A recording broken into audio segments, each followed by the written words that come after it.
சமூக நல்லிணக்கத்தை குலைக்கும் வகையில் எடுக்கப்படக்கூடிய திரைப்படங்களுக்கு சென்சார் சான்றிதழ் வழங்க முடியாது என்று சென்னை உயர்நீதிமன்றத்தில் பதில் மனு தாக்கல் செய்திருக்கிறது சென்சார் போர்டு. இதனை நாம் முக்கிய செய்தியாக பார்த்து வருகிறோம்.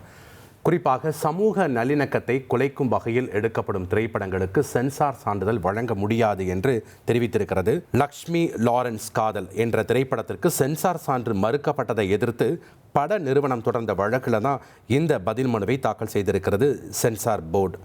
சமூகத்தின் ஒரு குறிப்பிட்ட பிரிவினரை தொடர்ந்து இழிவுபடுத்தும் வகையில் இந்த படம் சித்தரிக்கிறது என்றும் சென்சார் போர்டு தெரிவித்திருக்கிறது. அதே போன்று சமூக அமைதியை தூண்டக்கூடிய படைப்புகளை கருத்து சுதந்திரம் என அனுமதிக்க முடியாது என்றும் சென்சார் போர்டு அந்த பதில் மனுவில் சுட்டிக்காட்டியிருக்கிறது. பிப்ரவரி 11ஆம் தேதி சென்னை உயர்நீதிமன்றத்தில் வழக்கு விசாரணைக்கு வர உள்ளது குறிப்பிடத்தக்கது. இனி செல்லும் இடமெல்லாம் செய்தி.